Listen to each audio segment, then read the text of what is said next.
Já tenho os dados iniciais do exercício. Tenho o ponto A, que é um dos pontos da base. Lembro que é uma pirâmide oblíqua de base quadrangular.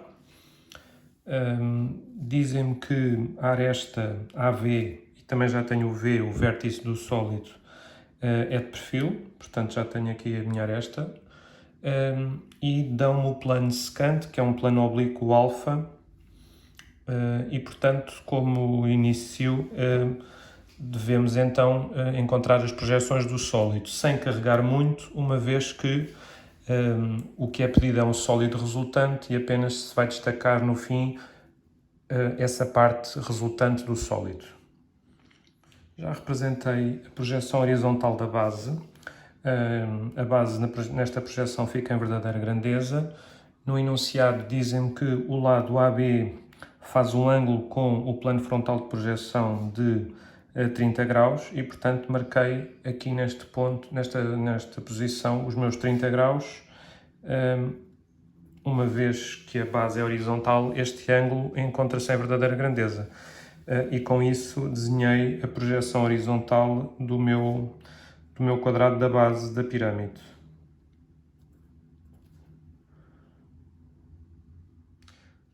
Neste momento já tenho o sólido representado com visibilidades e invisibilidades.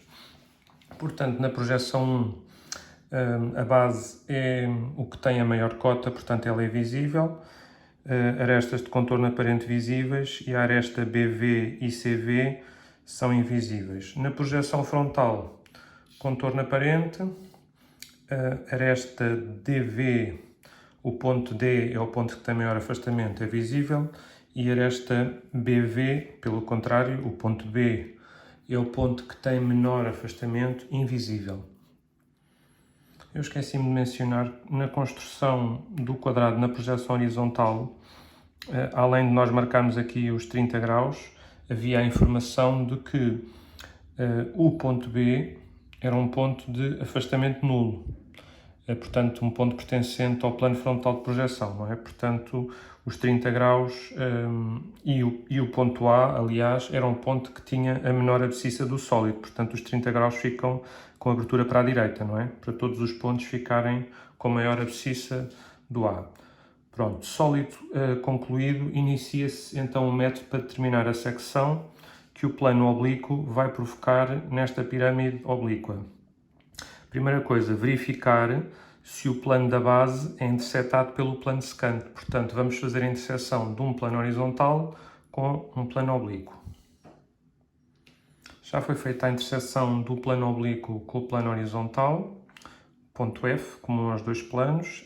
O plano horizontal é projetante frontal, portanto a reta de interseção que eu chamei H está aqui na sua projeção frontal e depois em F1 paralela ao H de alfa.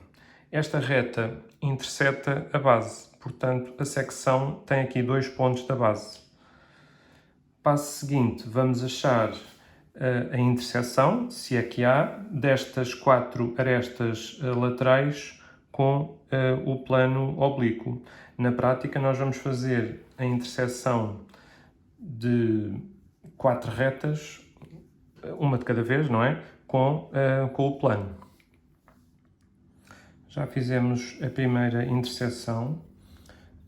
Relativamente então à aresta DV, eu coloquei na aresta um plano auxiliar, neste caso de topo, uma vez que é uma aresta oblíqua. Achei a interseção do plano auxiliar de topo com o plano oblíquo. Tenho aqui um ponto F' e aqui um ponto H'. Este plano de topo é projetante frontal, portanto, I2 fica coincidente com o seu traço frontal e I1 fica aqui em F'1, H'1. Se esta reta I intersetar a aresta DV, então é sinal que o plano oblíquo intersetou esta aresta e realmente interseta aqui neste ponto, que eu vou chamar ponto D'. E agora é fazer isto nas restantes arestas. Apliquei o mesmo método da aresta CV. Por acaso esta aresta era uma aresta frontal, portanto optei por escolher um plano auxiliar frontal, que está aqui a passar em C1V1 e intersetei com o plano oblíquo. A interseção é uma reta que eu chamei de I'', uma reta frontal, que fica aqui coincidente, e em H''2, neste ponto, fica paralela ao f de alfa. Esta reta não vai intersetar a aresta CV, portanto esta aresta não foi intersetada. Falta verificar a aresta BV e, para o fim, a aresta de perfil AV. Já verifiquei se a aresta BV era intersetada pelo plano oblíquo e não é. Coloquei outro plano de topo em cima da aresta BV, achei a interseção desse plano de topo auxiliar com o plano oblíquo. É uma reta I'', que fica aqui coincidente na sua projeção 2 com o traço frontal do plano de topo, e aqui fica a sua projeção horizontal. E como se pode ver, ela não interseta B1, V1. Resta só verificar a aresta de perfil. A aresta de perfil que eu deixei para o fim implica fazer um rebatimento para descobrir se ela foi intersetada pelo plano oblíquo. Portanto, vamos utilizar um plano auxiliar, tal como fizemos nos outros casos, mas tem que ser agora um plano de perfil e só se consegue chegar à conclusão depois de rebater esse plano de perfil. Já fiz então a interseção da aresta AV com o plano oblíquo. Então vamos ver, uma vez que isto implica aqui um rebatimento, vamos ver com um pouco mais calma. Portanto, coloquei então o meu plano de perfil auxiliar na abscissa da minha aresta AV, optei por rebater para o lado direito e, portanto, tenho o meu ponto A rebatido e o meu ponto V, lembro que não tem cota, não é? Aqui rebatido. Portanto, a minha aresta de perfil ficou aqui rebatida. E rebati também a interseção do plano de perfil com o plano oblíquo, que fica definida com este ponto F'' e com este ponto H, que eu tive que chamar de linha. E, portanto, rebati o ponto. Acontece aqui uma coisa ao meu ponto H que, por coincidência, foi dar coincidente com este meu ponto L. É indiferente, portanto, a minha reta de interseção do plano de perfil com o plano oblíquo, que eu chamei reta P, fica aqui e, portanto, as duas retas intersetam-se. Portanto, eu tenho aqui o meu ponto A' rebatido, ou seja, a aresta de perfil foi intersetada pelo plano oblíquo. Agora tenho que contrarrebater o meu ponto A' e já estou em condições de ligar todos os pontos e fazer a minha secção e a parte do meu sólido resultante dessa secção. Já destaquei aqui com um traço mais grosso apenas a secção. Eu lembro que no enunciado é pedido a parte do sólido que contém o vértice.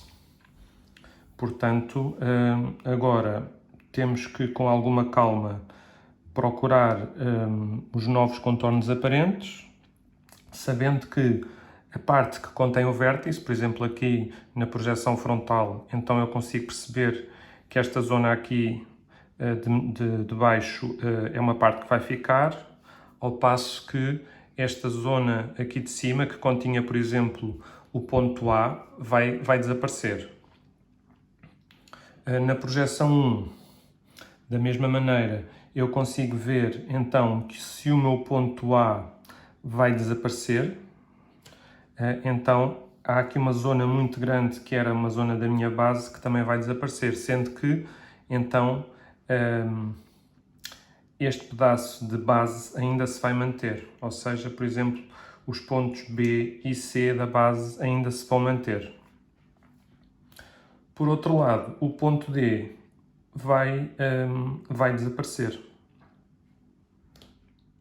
Já tenho agora o contorno aparente e as arestas visíveis e invisíveis do novo sólido resultante desta secção do plano oblíquo. Lembro que pediram para que ficasse apenas a parte do sólido que contivesse o vértice e, portanto, há aqui uma fatia que incluía grande parte da base, que acaba por desaparecer. Ela está cá, mas com traço mais fino. Neste caso, uma vez que o plano é oblíquo, nós conseguimos ver nas duas projeções a secção. Falta, para acabar o exercício, a representação gráfica ou o preenchimento desta área da secção. Eu vou fazê-lo com linhas paralelas ao eixo de X. E o exercício está concluído. Conseguimos ver aqui, então, este pedaço da base que se manteve, a secção visível nas duas projeções, uma vez que o plano é oblíquo. De uma maneira geral, pedem-nos sempre para ser retirada a parte da peça que nos permita ver a secção. Aqui a aresta, aliás, a face lateral vê a linha A que fica visível nas duas projeções. Aliás, vê a linha D' que fica visível nas duas projeções. A aresta lateral, a nova aresta lateral V, D', fica visível na projeção frontal, mas na projeção horizontal já não é visível. E está concluído o exercício.